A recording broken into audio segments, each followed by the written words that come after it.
Hello guys, আসসালামু আলাইকুম। কেমন আছেন সবাই? আশা করি ভালোই আছেন। তো এটা আমার ফার্স্ট ব্লগ, সবাই সাপোর্ট করবেন। আর একটা বাড়িতে আসলাম, বাড়িটা পরিত্যক্ত, আপনারা দেখতেই পাচ্ছেন। তো আমি দেখতে আসলাম, শুনলাম এই বাড়িতে নাকি লজ্জাবতী গাছ আছে। তো আপনাদেরকে সেটাই দেখাই। প্রথমে গাছটি দেখাই, দেখেন কি সুন্দর গাছটা। আমি এমন ধরলাম, গাছটা অটোমেটিক হয়ে গেল আর কি।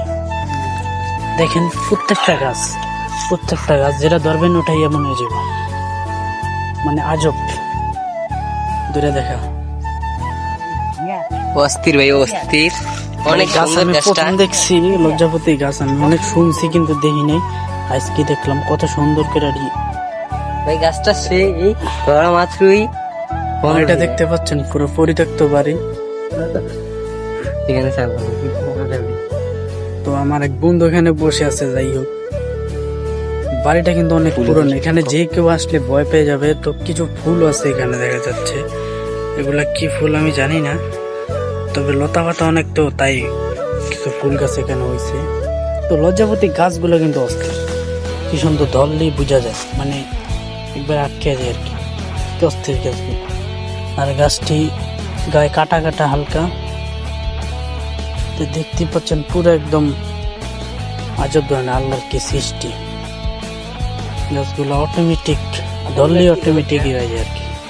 লজ্জাপতি গাছ, তাই এদেরকে দেওয়া হলো নামটা। আর তো দেখতেই পেলেন যে লজ্জাপতি গাছ এই বাড়িতে মানে অনেক জায়গায় আছে লজ্জাপতি গাছগুলা। তো এখানে অনেক ধরনের গাছ আছে যেগুলোর আমি নামও জানি না।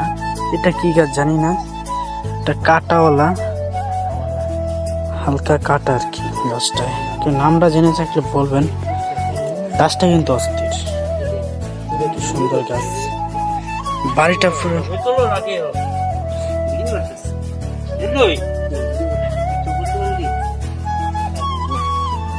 তো চলে যেতেছে এখান থেকে।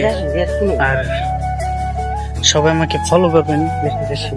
আর যেহেতু এটা আমার ফার্স্ট ব্লগ, যদি সাপোর্ট পাই তাহলে পরবর্তী ব্লগ নিয়ে আসবো নতুন কিছু নিয়ে।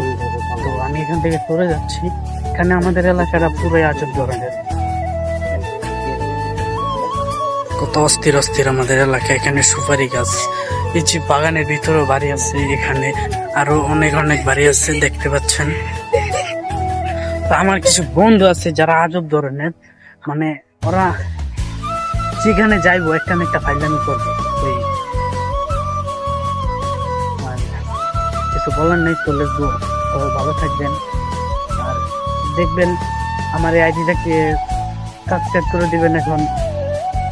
আর পরবর্তী নেক্সট ব্লগ নিয়ে আসবো। আল্লাহ হাফেজ, গুড বাই।